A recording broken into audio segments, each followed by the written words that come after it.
He's 19 years old, third in NHL scoring, and just made Team Canada's Olympic roster over Connor Bedard. Macklin Celebrini's going to the Olympics, and Connor Bedard, the 2023 first overall pick, isn't. So how do we get here? How did a teenager leapfrog one of the most hyped prospects in a decade?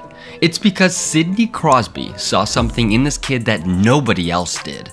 And once Sid vouched for him, everything changed. But here's what's crazy. This whole thing almost didn't happen. There was one moment that changed this entire trajectory. And Connor Bedard may have had influence over it after all. Let's rewind. Who is Macklin Celebrini? Born in 2006, making him younger than the iPhone, but right now, third in the entire NHL in scoring with 62 points in 40 games. That leaves only two players, McDavid and McKinnon, ahead of him. But here's what makes him different. His dad is Rick Celebrini, the Golden State Warriors Director of Sports Medicine and Performance. And what do you know? Rick is the guy who saved Steph Curry's career. When everyone thought Curry's ankles were done, Rick rebuilt him from the ground up, rebuilding his movement patterns, training, recovering, and everything. Steph Curry said Rick is the reason he's still dominating in his mid-30s and why he'll end up in the Hall of Fame. And that's Macklin Celebrini's dad. So Macklin's not just some talented kid. From birth, he's learning elite biometrics, injury prevention, longevity, the science of being a professional athlete. This kid was built from the ground up to be fundamentally ready in a way that almost nobody else is.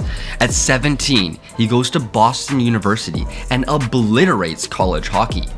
32 goals, 64 points in 38 games. Wins the Hobey Baker as a freshman, first time since Paul Kariya in 1993. San Jose drafts him first overall and hands him one of the worst teams in NHL history. And guess what? He thrives. And here's what caught the attention. It's the defense. At 17, he's killing penalties, shutting down top lines, taking crucial defensive faceoffs, and playing, what do you know, a 200-foot game. And he's about to be the third teenager ever to represent Canada at a best-on-best tournament, joining the likes of Steve Yzerman from 1984, Eric Lindros in 1991, and now it's Macklin Celebrini in 2026. And like I said, it almost didn't happen. In May 2025, Team Canada was putting together the World Championship roster, and they invited Connor Bedard. Makes sense, he's a star, young, and the perfect opportunity to get international experience. But guess what? Connor Bedard declined, but nobody knows exactly why. Maybe he was nursing a small injury, maybe he wanted to take a break after a long season, but whatever the reason, he said no. And so Canada runs with Macklin Celebrini instead, 18 years old, who just finished his rookie season. And then Sidney Crosby agrees to play. Evison, Canada's coach, walks up to Crosby and asked, "Sid, who do you want to play with?" And out of everyone on Team Canada, Crosby picked Celebrini. Evison confirmed this last week. He came over, we asked him, who would you like to play with? And he said Celebrini. Mentioning that his compete level was high as anyone's, the 18-year-old rookie. And here's where that Bedard decision becomes massive, because Hockey Canada is now watching in real time as Celebrini and Crosby play together. They're seeing the chemistry, they're seeing how Celebrini fits in international hockey, and they're seeing him on the same line as their future Olympic captain. Bedard's at home while Celebrini's building a resume with Crosby. So why did Crosby pick him? Because when Crosby watched Celebrini in practice, he saw himself. Let's break it down. Celebrini, 6 foot, 190 pounds. Crosby, 5'11", 200 pounds. Almost identical. And here's the key: low center of gravity. Jay Pandolfo, ex-New Jersey Devil player and Celebrini's college coach, said this, and I'm quoting, "They have a similar build, a really strong center of gravity. He can really protect the puck well and play a 200-foot game. I think Macklin is probably at a younger age, maybe even doing it a little bit better than Sid did at that age." Low center of gravity means you win board battles by getting under big guys. You protect the puck in traffic. You generate more power through your core.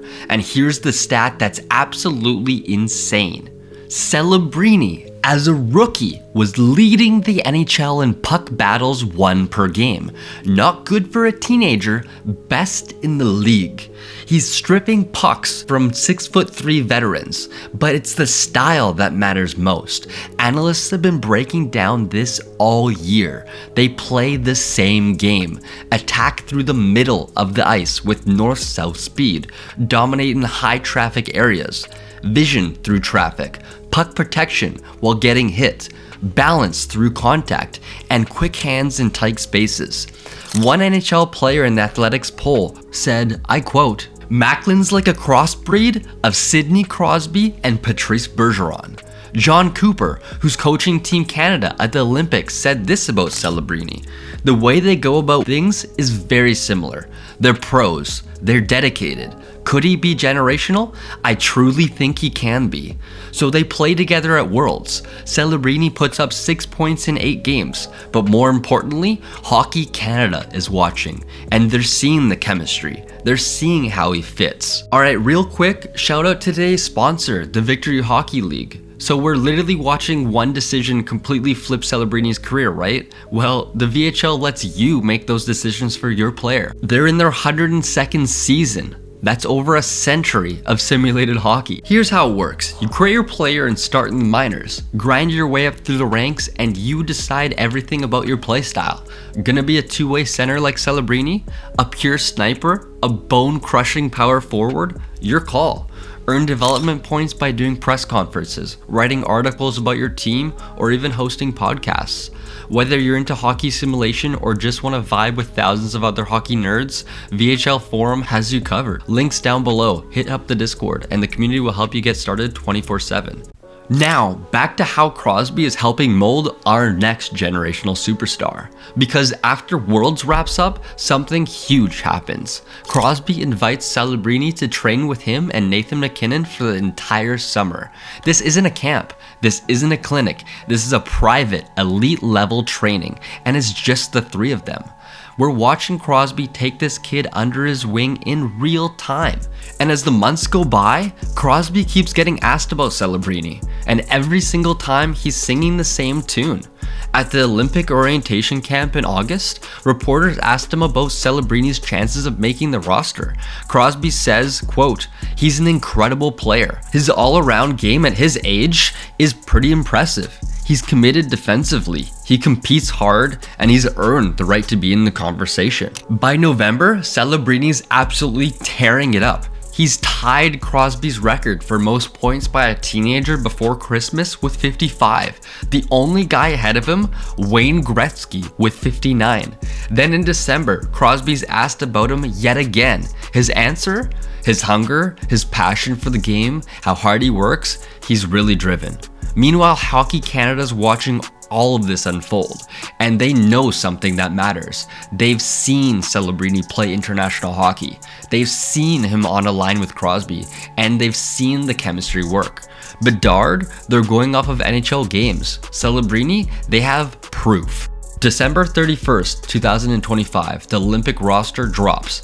Connor Bedard's putting up 44 points in 31 games before getting injured. He's 7th in the league in points per game, elite numbers. Macklin Celebrini is sitting at 62 points in 40 games, 3rd in the entire NHL in scoring. Doug Armstrong, Canada's GM, admits he made this final decision back in December when Bedard was still healthy, and at that point Bedard actually had 4 more goals than Celebrini. When reporters asked Armstrong if Bedard's injury played a role, he says not a lot. His name was right there until the last second. That decision Bedard made to skip Worlds, it might have just cost him the Olympics. So here we are, Celebrini's going to the Olympics representing Team Canada at 19 years old. He's the youngest player on the roster by 5 years. And there's a real chance he's on Crosby's line again. Cooper already said it. At Worlds, he was a good fit with Sid, that's for sure. We might be watching a passing of the torch happen in real time, from the greatest two-way player of a generation to potentially the next one. Nobody expected it to be Celebrini over Bedard, but when you trace the path, it totally makes sense. Bedard declined Worlds, Celebrini went. Crosby picked him as his line mate. They built chemistry. Hockey Canada watched it all unfold, and when the decision time came, they knew exactly what they were getting. Same low center of gravity, same 200-foot game, same ability to dominate high traffic areas through the middle, with both speed and skill. Built by Eric Celebrini to have the body of an elite athlete, and trained by Sidney Crosby to have the mind of one. This kid might be a generational talent, and while nobody expected the torch to pass from Crosby to Celebrini instead of Bedard, once you see how it happened, you totally get it. Sidney Crosby saw it first, Hockey Canada followed, and in 6 weeks, this whole world's gonna see what they're talking about. Thanks for watching. Drop a like, subscribe, and comment. Did Bedard's decision to skip Worlds cost them the Olympics? Let's talk hockey, and I would love for you to stick around. I'm Bucky. Thanks for watching.